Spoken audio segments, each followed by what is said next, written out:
날마다 솟는 샘물과 함께하는 오늘의 큐티 시간입니다. 1월 13일 목요일 오늘의 말씀은 여호수아 5장 2절로 7절까지 말씀입니다. 그때에 여호와께서 여호수아에게 이르시되 너는 부싯돌로 칼을 만들어 이스라엘 자손들에게 다시 할례를 행하라. 여호수아가 부싯돌로 칼을 만들어 할례산에서 이스라엘 자손들에게 할례를 행하니라.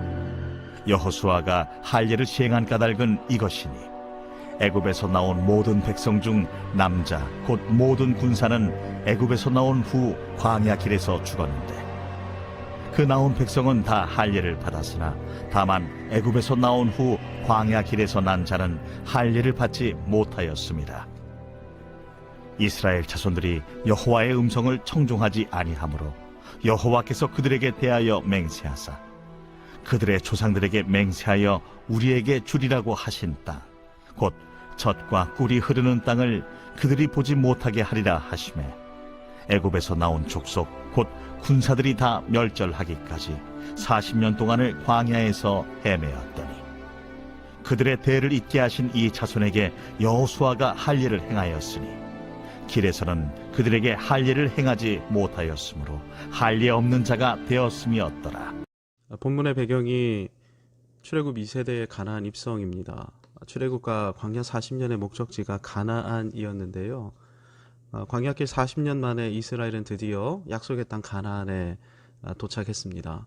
하나님께서 이스라엘을 가나안으로 이끄신 이유는 가나안에서 이스라엘을 큰 민족이 되게 하시고 그들에게 복 주시겠노라고 아브라함에게 언약하셨기 때문입니다.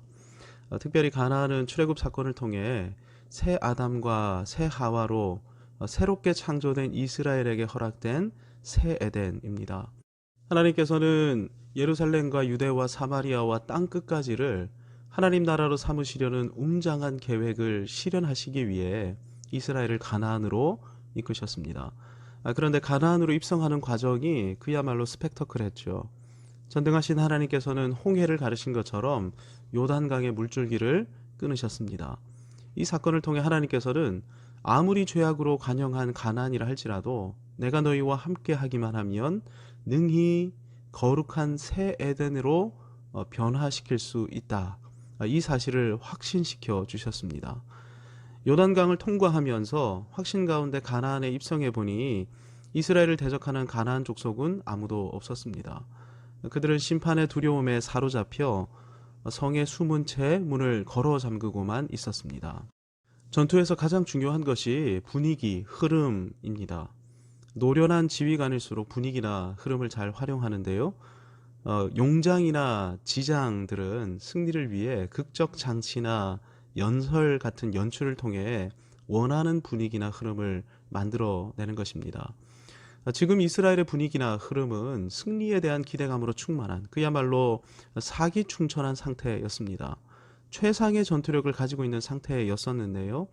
이왕의 여리고 전투를 치러야 한다면 사기충천을 고려해서 이 고조된 전투력을 가지고 있는 지금이 최적기 아니겠습니까?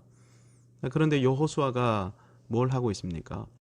요단강 앞에서 사흘간 말씀을 묵상했던 것처럼 가나안 땅에서도 여리고 앞에서도 여호와의 말씀을 묵상하고 있었던 것이죠. 그를 향한 하나님의 부르심이 율법책의 말씀을 주야로 묵상해 그 가운데 기록된 하나님의 뜻을 이스라엘 공동체에 적용시키는 것이었기 때문입니다. 여호수아의 지도력은 메신저로서의 지도력이었던 것이죠. 그래서 여호수아는 그 어느 때보다 중요한 진군 타이밍에 조용히 앉아서 말씀을 묵상하면서 여호와 하나님의 뜻을 여쭙고 있었던 것입니다. 이때 2절의 일이 벌어집니다. 그때 여호와께서 여호수아에게 이르시되 여호와 하나님께서 하나님의 뜻을 말씀해 주셨는데 직접 말씀하신 것이 아닙니다. 직통계시로 말씀해 주실 것이었다면 애초에 율법책을 묵상해서 그 가운데 기록된 대로 행하라 이렇게 말씀하실 필요가 없으셨을 것입니다. 그러니까 2절에 기록된 여호와의 말씀은 말씀 묵상 가운데 알려주신 하나님의 뜻, 그 가운데 듣게 된 말씀을 의미합니다. 성경을 보면 하나님께서 직접 말씀하신 것처럼 기록된 본문이 적지 않습니다. 사무엘하 2장 1절을 보면 그 후에 다윗이 여호와께 여쭈어 이르되 내가 유다 한 성읍으로 올라가리까? 여호와께서 이르시되 올라가라. 다윗이 아뢰되 어디로 가리까? 이르시되 헤브론으로 갈지니라. 다윗이 올라가리까 이렇게 여쭈니까 올라가라 하셨는데 음성으로 들려주신 것이 아니고 우림과 둠밈 판결법으로 말씀해 주신 것입니다. 헤브론으로 가라 하신 건 역시 나사렛으로 갈까요? 아니. 갈릴리로 갈까요? 아니. 헤브론으로 갈까요? 그래. 이런 식으로 말씀해 주신 것이죠. 하나님께서는 가나안에 입성한 이스라엘이 해야 할 것으로 창세기 17장의 말씀으로 말씀해 주셨습니다. 여호수아는 오늘날 교회와 그리스도인이 어떻게 살아야 하는지를 알려주는 전형입니다. 날마다 성경 앞으로 나아가 인도하심을 구해야 하는 것이죠. 여호수아 당대에도 이런 식으로 말씀하셨다면 66권의 성경 계시가 완성된 지금은 말할 필요도 없을 것입니다. 하지만 지금까지 직통 계시류의 불건전한 집단, 이단이 얼마나 많았는지 모릅니다. 하나님께서 말씀하신다 여전히 이렇게 주장하는 것인데요. 이들의 말은 남이 듣고 싶은 말, 내가 하고 싶은 말을 하나님의 이름을 빙자해 하는 말에 불과합니다. 성경 묵상과 연구의 기초에 문법적, 역사적, 신학적으로 해석하지 않고 이것이 하나님 말씀입니다. 이렇게 하는 사람이 있다면 멀리 하시기 바랍니다. 창세기 17장을 통해 하나님께서 주신 말씀이 할례였습니다. 하나님께서 할례를 말씀하신 이유는 할례가 언약의 표이기 때문입니다. 가나안은 언약의 땅이죠. 이 땅에 들어올 자격이 있는 사람은 언약의 표를 지닌 언약 백성들밖에 없습니다. 그런데 이스라엘 대부분이 광야 40년간 구름 기둥을 따라 이동하느라 할례를 행할 수가 없었습니다. 그래서 약속의 땅에 들어는 왔지만 40세 이하 이스라엘은 언약의 표를 갖추고 있지 못했던 것이죠. 말씀을 묵상하는 와중에 여호수아가 이 중대한 사실을 알게 되었습니다. 할례는 단순히 언약의 표이기만 한 것은 아닙니다. 할례에는 특별한 고백이 담겨 있기 때문입니다. 여호수아가 보았을 때 지금 이스라엘에게 필요한 것이 이 고백이었던 것이죠. 그렇다면 할례가 어떤 고백일까요? 하나님께서 75세 되던 아브라함에게 너에게 후손을 주겠다, 새 땅을 주겠다, 떠나라 이렇게 약속하셨는데 아브라함에게는 대를 이을 아들이 없었습니다. 약속은 받았지만 약속을 이룰 방법도 능력도 없었던 것인데요. 그럼에도 불구하고 아브라함은 언약의 하나님을 신뢰함으로 본토와 친척과 아비집을 떠났습니다. 그런데 그의 전부를 걸고 순종했지만 20년간 아무런 일도 벌어지지 않았죠. 간헐적으로 여호와 하나님께서 그에게 나타나 말씀해 주긴 하셨지만 아들은 생기지 않았던 것입니다. 언약에 신실하신 여호와 하나님께서 24년간이나 응답하지 않으셨던 것이죠. 그런데 부름을 받을 당시 아브라함과 사라의 나이가 어땠습니까? 아브라함이 75세, 사라가 65세였습니다. 75세, 65세면 노인입니다. 생식 능력이 있다고 할지라도 매해마다 능력이 고갈될 수밖에 없는 그런 나이죠. 아들에 관한 약속은 받았는데 아들을 낳을 능력은 사라져가고, 그러니 얼마나 조바심이 생겼겠습니까? 실제로 한 5년이 흘렀을 때는 믿음이 굉장히 흔들렸는데, 그래서 하나님께서 아브라함에게 다시 나타나시죠. 이때 아브라함이 하나님께 항의합니다. 아들은 무슨 아들입니까? 제 종 엘리에셀을 상속자로 삼겠습니다.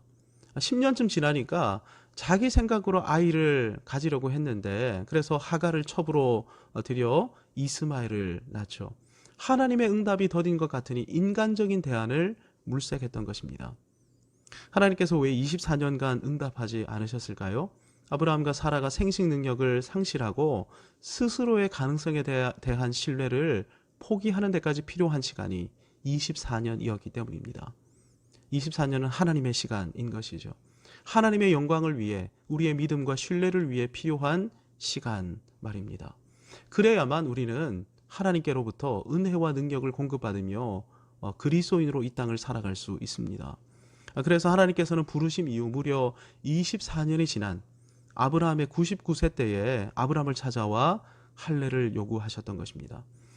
할례는 성기 끝에 포피를 잘라내는 의식이면서 또한 상징입니다.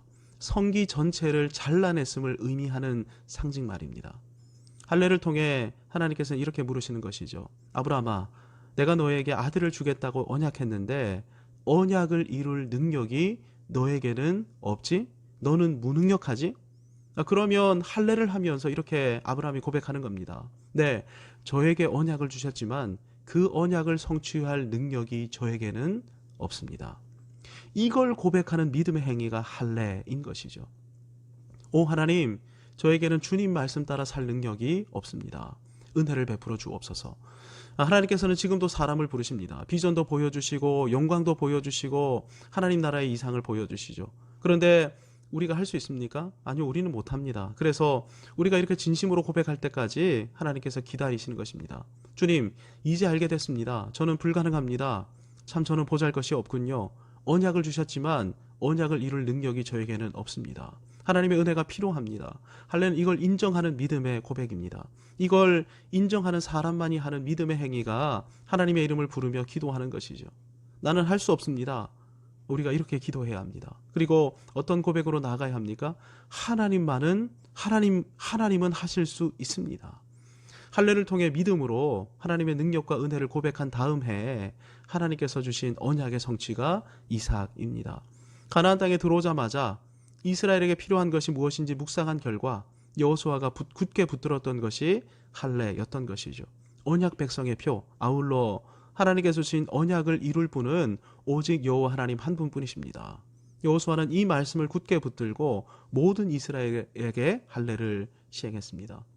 여호수아에게 순종해서 온 이스라엘이 할례 언약에 동참했죠. 가나안 땅은 하나님께서 주신 약속의 땅입니다. 이 땅을 차지하게 하시는 분은 오직 여호와 하나님 한 분뿐이십니다. 하나님의 능력과 은혜로만 가나안을 차지할 수 있습니다. 하나님의 뜻과 하나님의 방법만을 붙들고 싸우며 목숨을 걸겠습니다. 저희를 통해 역사해 주옵소서. 성도 여러분, 여러분에게는 언약이 있으십니까? 여러분에게는 하나님 나라의 비전이 있으십니까? 그렇다면 여러분에게 언약의 표가 있어야 합니다. 오늘날의 언약의 표는 세례와 성찬이죠. 언약의 표가 있는 여러분에게 믿음의 고백이 있습니까? 자신의 불가능을 전심으로 고백하고 계십니까? 날마다 여러분 자신을 부인하고 계십니까? 하나님 앞에 무릎을 꿇으시기 바랍니다. 그리고 고백하시기 바랍니다. 하나님은 전능하시다라고 말입니다. 우리 앞에 가나안 땅이 펼쳐져 있습니다. 이 믿음을 가지고 하나님께서 우리에게 주신 땅은 하나님께서 우리로 하여금 성취하게 하신다, 차지하게 하신다. 이 믿음을 가지고 힘차게 전진해 나가는 저와 여러분이 되기를 간절히 소망합니다.